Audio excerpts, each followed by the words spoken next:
just wanted to introduce myself. I'm Bianca Nepales. I'm the former Vice President of Diversity, Equity, Inclusion at Lionsgate, and have been doing systems level work, really working at how we fight structural racism in Hollywood and beyond. And I'm thrilled to join this panel, really focusing on where stories and storytellers are continuing to punch up against the system. And just naming too, as a Southeast Asian woman, I come to this conversation not to speak for the Black experience, but to stand with it because our liberation is intertwined. So will please join me in now officially welcoming our esteemed panelists. I'll just share their title and we can dig right into the conversation. I have with me Syrinthia Studer, who's the president, board of directors of WIF, or Women in Film LA. Syrinthia also was the former, most recently, the EVP of International Productions for Paramount Pictures. And then we have also Omendi, who is a producer, director from Kenya, and also the founder of DDP, head of Drama Deluxe Africa, and also has a work premiering here at Cannes, The Length of a Rope. Okay. And then we have Inya Lawal, who's the founder of Ascend Studios Foundation and Africa Children's Creative Network. African Creative Market. And then finally, we have Fatih Abay, who is a Diversity and Inclusion Officer of the European Film Academy. So welcome, Fatih. So the theme of today of AfroCannes is Afrofuturism. It teaches us that imagination is survival, that archive isn't always written, and that the stories we carry, especially the ones that are passed through memory, music, resistance, and joy, are just as powerful as any script. So to open up, I wanted to ask each of you, what's one story, moment, or memory that keeps you grounded as a Black creative, the kind that makes you think, this is why I do this kind of work? I'll start with you. Thanks for having me today. Well, I'm going to cheat that your question with a cheat of an answer, perhaps, because we were just talking a moment ago about Sinners. Ryan Coogler's. Oh, so sorry. Thank you. Is that okay? We were just chatting a moment ago before we came to the stage, and we were talking about Ryan Coogler's brilliant new film, Sinners. And while it's new in my movie, I could not have been more moved by the genius of that film. What I saw in it was really a love story of family, and a love story of culture. And I think what that movie represents to me, I know we're going to talk about the context of like nuanced storytelling, is, it's not a genre mashup. It is something that is like an authentic, artistic portrayal that felt from the heart, right? But it gave us something that was very entertaining, but it made us feel, and it was multidimensional in the way that story unfolded. Visually, the characters, the use of music, it made us feel something, and it moved me. So that's one that's at the top of my list right now, and I feel like it's one to beat, right, in terms of an artist's portrayal of authentic work. Thank you. That's the one that kind of holds generations. Good afternoon. I think what keeps me grounded as a Black creative is just the fact that I like tapping into the older generation and understanding what really matters. For me, I'd say it's a story that I was given by my old man about how much of our history was erased, and it gave me the motivation to start exploring deeper and getting to understand African stories from African perspectives. And for me, I think it's not enough to be seen as Black. We need to be heard as Black. So this keeps me really grounded, and I'm excited for this panel. Thank you. Yes, yes. Can you hear me? Okay. So for me, I think it would be as an ecosystem builder, it would be to see partnerships click. Right? I'll tell you a story. When I was 7 years old, at the time, watching TV, there was no cable. And I remember being really excited to turn on the TV at 5 because for 30 minutes, they would have a cartoon, and it would come on and I would love to watch it. And they messed it up each time because they would only play 30 minutes and I would expect it to follow, through the next day. And I remember thinking, oh my God, this is so messed up. Whoever is in charge of this has no idea what they're doing. And I had to fix it. So I walked up to my dad and I said to him, Dad, I want to own a TV station. And he laughed. Because he said, do you mean you want to, be a reporter? I said, no, I want to own it because I don't know how to run it. I want to do it myself. And my adult self, just running the platforms that I run, when things come together, I think I give that 7-year-old a high five, knowing that I've always wanted to do this and be at the center of things. And I recognized there was a problem and I totally wanted to, to fix it. And I'm fixing it. Yeah. You definitely are. And to early on, again, legacy work.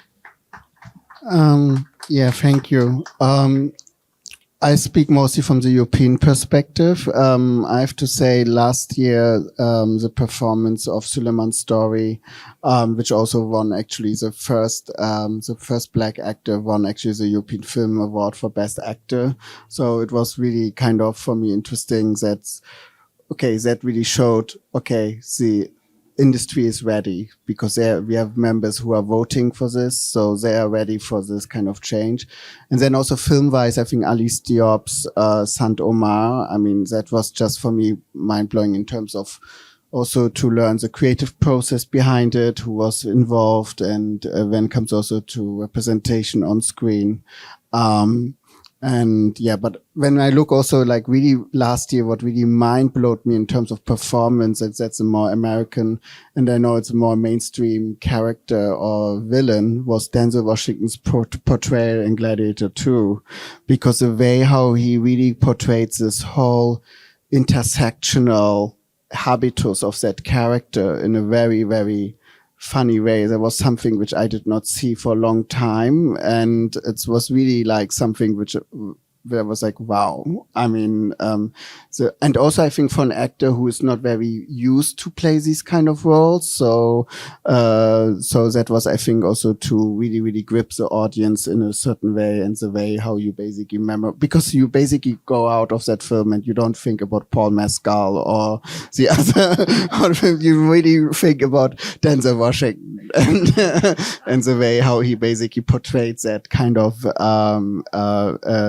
villainous thing. So, but these are a bit more examples because I think it's also showing that it's kind of really time now. Absolutely. Layered, nuance, entertaining. Well, Syrinthia, again, as president of WIF, you've been not just leading conversations, but you're building frameworks. And we were just chatting about what it means to really fight structural power. So from your vantage point, what's a systems level decision that people don't often see? Maybe it's in the development, casting, or awards that's actually shaping whether nuanced stories break through. Yeah, well, great question. I think it starts in the room.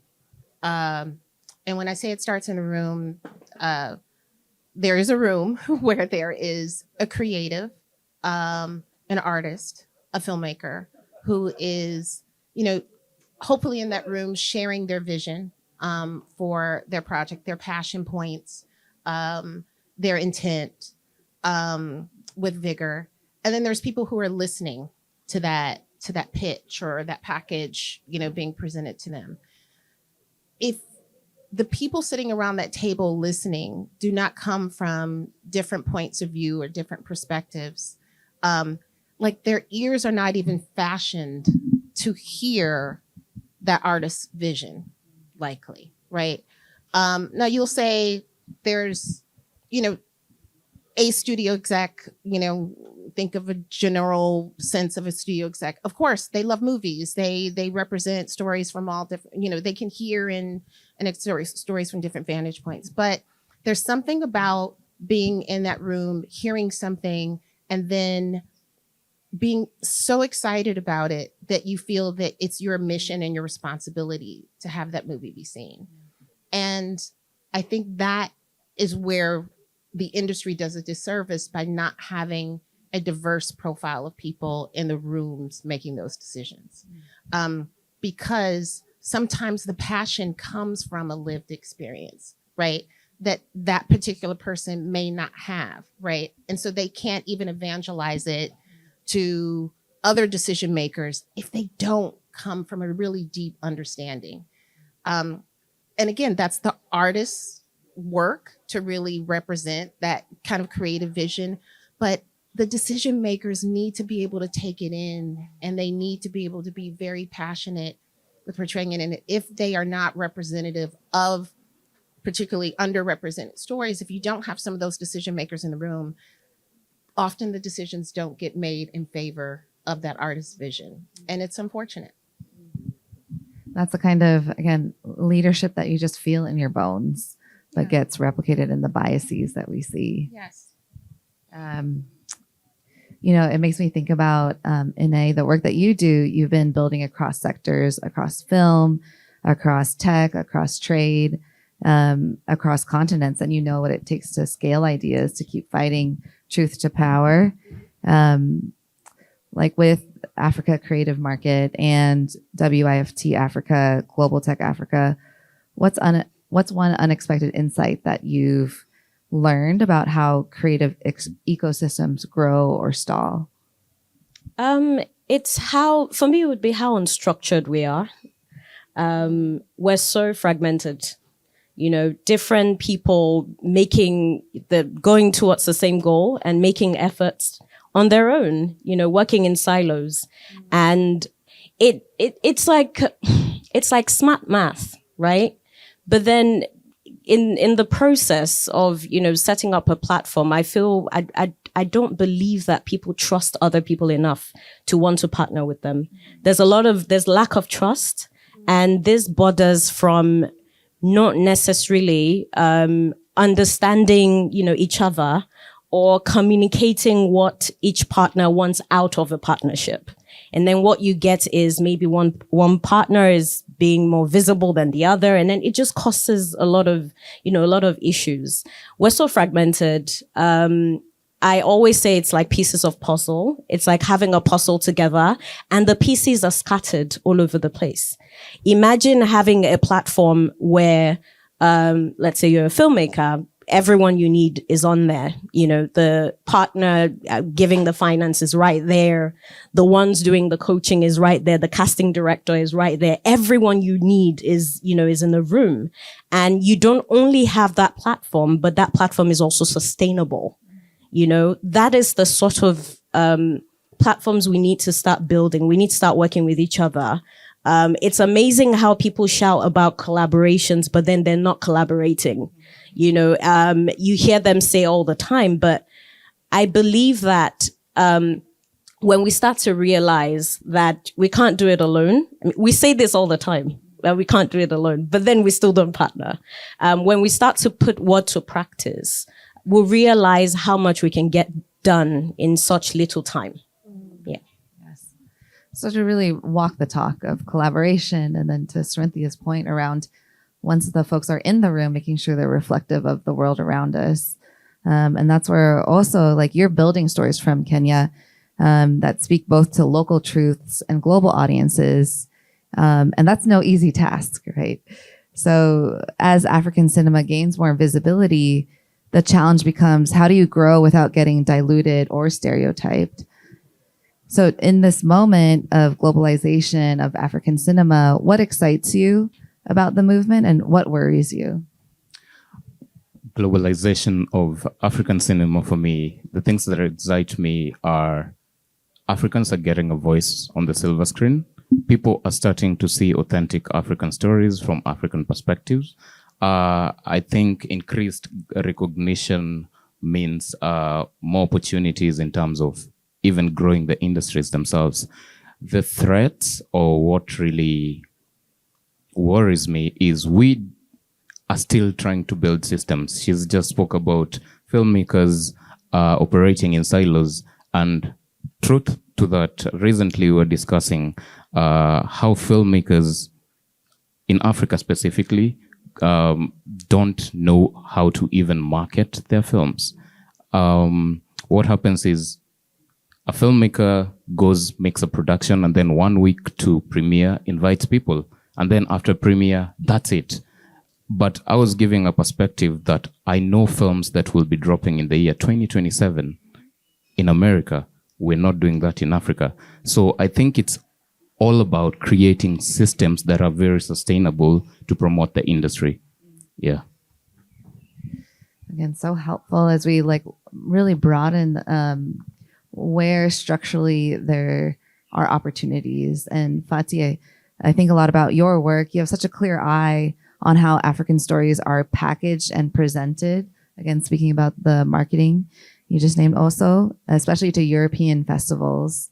And you've spoken before about the sameness of African stories, and we were just chatting about how it's just lazy when stories get just marketed in a way that just focuses on migration, trauma, or the rural lens. What stories are being missed right now, and what do we need to make room for? I think, just going back to the title of the panel, I think the narrative change, or changing the narratives, that's missing, because if we always look, it's always this, and we look at more conceptually, obviously, even like if it's even Black stories within Europe, it's always still portrayed as the others, or othering, right? As the otherness within the whole. And so it's also, mostly trauma, oppression of women, or escape village stories. We have all of these stories. And I think it's also the fact that how actually co-productions, especially when it comes with the African continent. And here, it's the African continent is obviously a wide continent, not only Black African stories, but also the North African stories, Middle East, so it's and it's always the same kind of narrative which is coming to these European stories. If you look also on films which are invited here in Cannes, so it's I think that's also the perception who is basically in charge again of programming, what kind of films we would like to have in a festival. And yeah, so for example, very, very simple, but the conversation like this, in a, let's say, in a African context or North African context, just to portray where really intellectual people are sitting on a coffee table and talk about issues which are matters, that's, I think, not portrayed. So there's always this whole victimization, which is always kind of portrayed, and this is, I think, important to basically kind of break it. Absolutely. And it's just so tired too. And so also just going back to you have a film here. And again, we had to like create our own space, the AfroCannes, to center on Black creative power. I'm curious, what would an ideal partnership look like, whether it's with a streamer, a funder, or a festival like Cannes, that balances scale and specificity? I think there's a bigger issue in the African film space, which is always funding. Everyone is, whenever any filmmaker speaks, they're like funding. But as we said, I don't think the problem really is funding. The problem is systems, because I believe there's billionaires in Africa also who, if we prove to them that film is a profitable business, they can always be ready to jump on it. I feel like an ideal partnership would be respectful partnerships in terms of, you mentioned, whoever controls the money controls the narrative. So many African stories are not being told from our perspective simply because we want to fit into what the market consumes. And you see, nuanced films are not being showcased. We're not telling authentic stories anymore. For instance, I know like even the streamers are leaving Africa. We know a couple of, we won't mention, but yeah, it is a big thing simply because we are trying to, there's one thing that I always say, storytelling, filmmaking is not innately African, but storytelling is. So I believe that ideal partnerships go beyond the money. They go to the extent of building systems that will make sure sustainability in terms of training filmmakers to know how to handle films as businesses, because most African creatives or filmmakers do film as passion projects. I have a film, put it out there, that's it. After premiere, that's it. If it sells, it sells. If it doesn't, it doesn't. And I believe that a great partnership for me is just setting up systems that work for Africans and allowing Africans to tell stories on their own terms. Absolutely.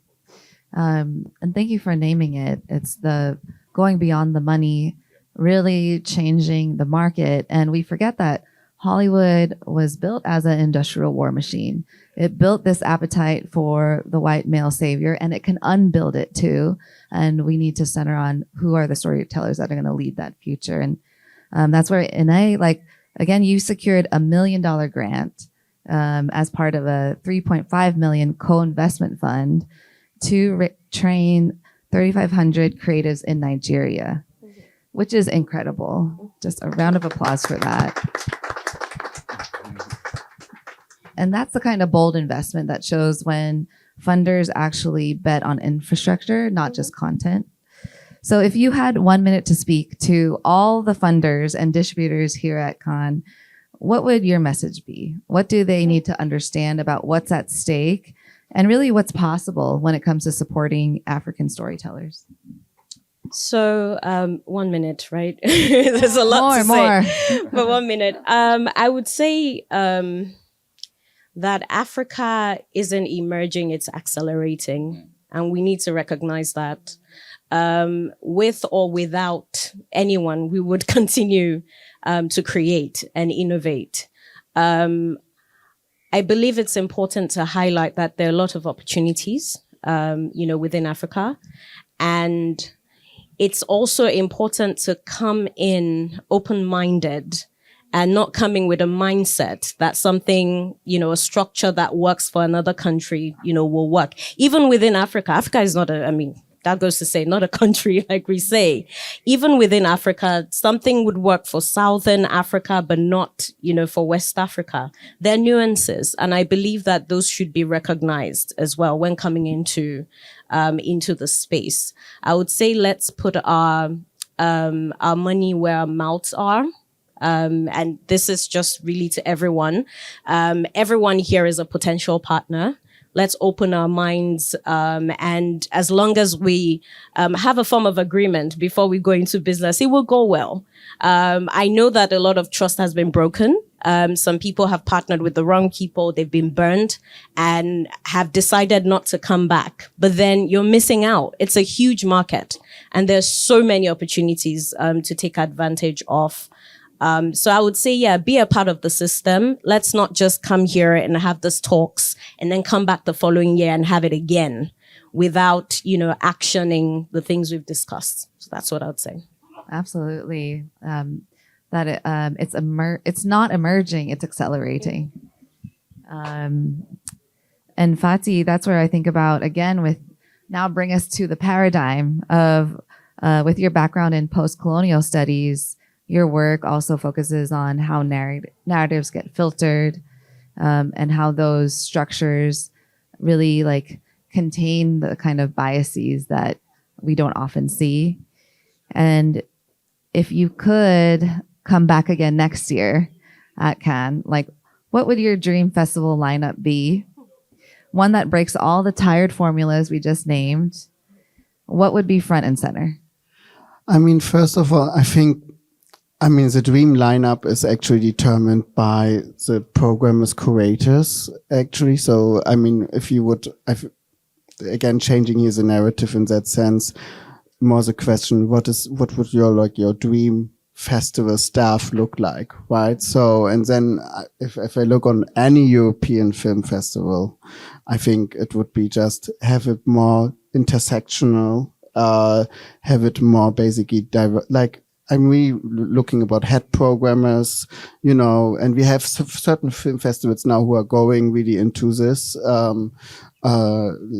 Let's see, for Berlin, for example, but even like having their own kind of migrant population more represented in a festival as head programmer, section leader, you know, because curators, like decision makers actually, which are basically allowed to invite films, you know, and scout films from their perspective, that would obviously give us a very fantastic dream lineup, which I think is always lacking in a way. And even that goes even beyond, because we talked before also about the decision makers. I think it's also here again, the lineup of decision makers in these institutions, that they should be more on diverse background, and even if not, that they should more get regular diversity trainings or trainings, sensibility readings, you know, or even have the chance to basically always have a sensibility reader within these decision-making forums and juries.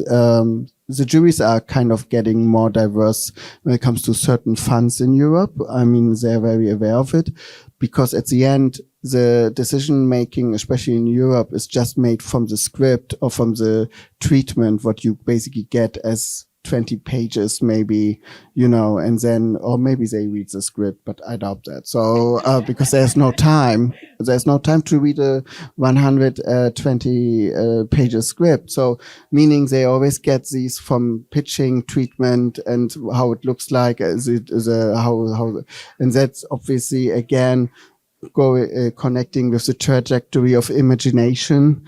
And, you know, and you mentioned colonialism, post-colonialism. That's always how actually, especially, let's say back then, the white colonial powers are imagining the other continent, in that sense, Africa or the Orient, you know. So it's always a kind of imagination, and that's still like in the trajectories of the people. So this you have to break in order to get your fantastic lineup of, I think, Afrofuturistic, let's say even Muslim futuristic, you know, intersectional, European film festival, filmmakers all over the world. I appreciate it. And I'm glad, again, we have this all on record too. Let's get you on the jury for next year. Right. And so Syrinthia, you know, continue to help us imagine and then to put in action globally how we can drive systemic change. Because from your role at WIF to your seat on the Academy to your experience as a senior creative executive, you've like had a front row view of how policy is made, and how policy or the lack of it can either open doors or reinforce these kinds of ceilings. So if you could rewrite or create your own global policy that helps drive systemic change in the film industry, what would it be? Wow. If I could whiteboard systemic change, you know, I'm thinking about the major studios first and foremost, because they do impact a lot of what we see, what gets financed and what gets experienced. And as we know, you know, you got to follow the money. And I think that is a material critical issue, is what is getting financed. I wish we lived in a world, and I wish we had an industry where there was an upfront commitment to every budget that was meaningful, committed to telling underrepresented stories. You know, off the top, you knew that there was an allocation for emerging filmmakers and or for underrepresented stories. And then the goal would be for that creative team to then find them. The goal would be to make sure they were sitting in front of those creatives and those filmmakers. They would be mission focused on that, right? Because they know that's how the money's flowing. But that's not what happens, right? So if you're not told it's a priority, if it's not your budgets for development do not have any stated expectation, not wishful thinking, but stated expectation of a commitment to these stories, then there's no focus for those creative execs to go out and do anything outside of what they have done. I had the benefit of overseeing an international productions arm at the studio, and it was so wonderful for me, an LA-based, creative, to travel and spend time with filmmakers, producers in other markets, to not just experience their films, but sit down and have dinner and coffee and talk about, where the initiation of their passion for filmmaking came from and all that. And one of the things I realized is Hollywood is not the creative epicenter for storytelling, not unlike what you just mentioned, Fatih, that origination of how important story is from historical perspective, right? To how cultures and societies have been built. Storytelling and this really creative, aspect of seeing our lives through the lens of someone else.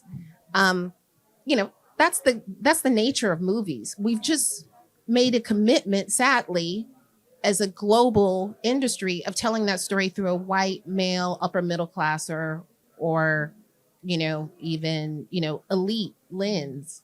And so we're missing out on so many rich stories. I had the benefit of being a guest of Dr. Inya in Nigeria a couple years ago. A cohort of us from Women in Film traveled to Nigeria to participate in your first ACM, Africa Creative Market. And one of the things that I experienced being there is just how lively and vibrant and exciting Lagos was, right? And I was like, whether it was the restaurants or the clubs or the people I met in, the hotels, just so deeply rich and vibrant. And I was like, there's stories everywhere here that are outside of the general stereotypical perspective of what a West African cultural experience is going to be. I want to see those stories. I want to see a big, fabulous, multi-generational Nigerian wedding movie that I can sit and enjoy with friends and family. I want to consume that. I don't want to just consume a fabulous, multi-generational wedding story set in Nantucket. You know what I mean? It's like there's so many different opportunities, I think, for us to lean into the depth of creativity that's coming out of international markets, and the creative and exciting filmmakers who really are changing the way that we experience film, right? And I could go on, Hollywood doing more to reach into, perhaps starting with international formats, the acquisition of formats, because then you're starting from an embrace of a non-traditional, if we're talking about Hollywood, you're starting from the standpoint of a story that has originated elsewhere with such richness and cultural specificity that it's a place to start, because then you're going to be looking for more and more. And as you find those stories, you're going to find the filmmakers at the same time. So I just think that there's a lot of opportunity to strengthen the industry globally, with a commitment to stories that originate outside of Hollywood. That's the programming mandate. I appreciate it. And the depth of creativity focused on stories told elsewhere outside of the US. No, thank you. So I know we've been talking about not just talking, but what is one small, specific, bold, immediate action that we all can take before leaving here? Would love to hear from each of you.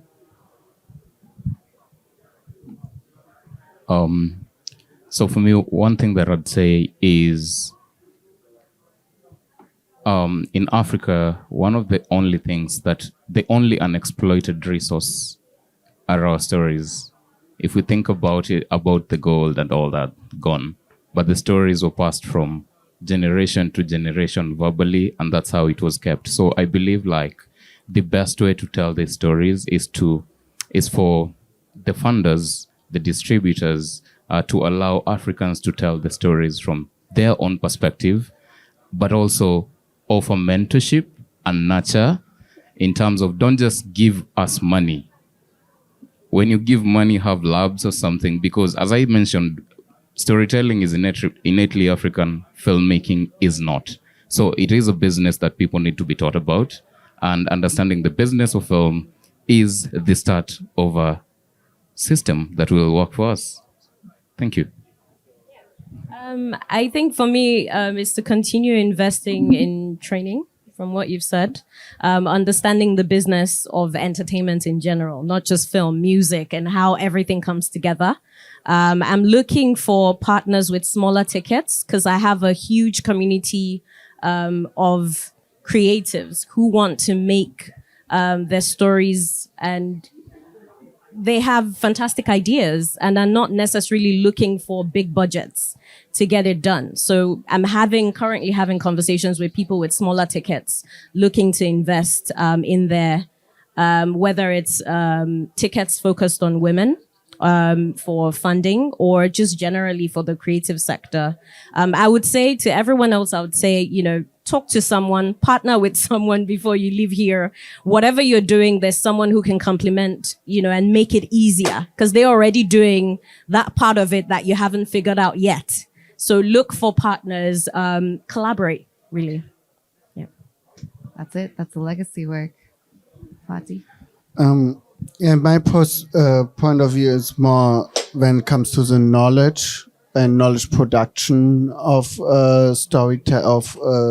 diversity, and especially on certain stories. I think we should always have the chance, especially also for decision makers, obviously, to give them also more opportunities and mandatory sessions, not like to train them, but more also to really, really ask themselves where is actually their knowledge on diversity coming from and how they can basically more learn with new perspectives. Because we see also examples of funds in Europe where really the heads of the funds are taking time in order to sit with marginalized, underrepresented communities. But that's, I think, also a big step already to listen and then this is, I think, when you have at least reached one of them, especially the head of the fund, then I think it will transfer more in terms of development of the decision-making process. Thank you. It's where the knowledge is coming from, how we will build it, and also like what kind of stories we tell. Yeah, I was going to say, I think spending more time with stories that are fresh and new to us. I think because there has been this growth in distribution over the past 10 years, I think we have experienced kind of a little bit more of a ubiquitous connection to stories from other markets. And I would just encourage people to take advantage of that. We all have, at least our streaming platforms, we're building our own algorithms every time we watch something, right? But step outside and it's not just for people outside of the industry to think about that, right? Because that's the audience is who really are going to change the industry, right? By way of what they consume and what they experience, that will change the industry because people will see that change and they will want the studios and the film financiers will want more of it. But I also feel that if you take time to kind of experience those movies, then you're also experiencing that culture and that artist's experience very intimately. And it can then change the way that you experience film. I have seen it in the perspective of I have nieces and nephews who started out with a passion for anime who are now watching, Japanese romantic dramas. You can evolve your taste profile because it's so accessible to us. And that wasn't always the case. So I think that provides a beautiful opportunity for our industry But I would just really encourage all of us to take advantage of the access that we have, and then perhaps we'll get even more of it. Yes. Demanding it. Well, I just want to say a big thank you to our panelists. Please join me in recognizing them. And thank you again to AfroCannes and also WIF for hosting our cocktail hour where we can continue the conversation. Thank you.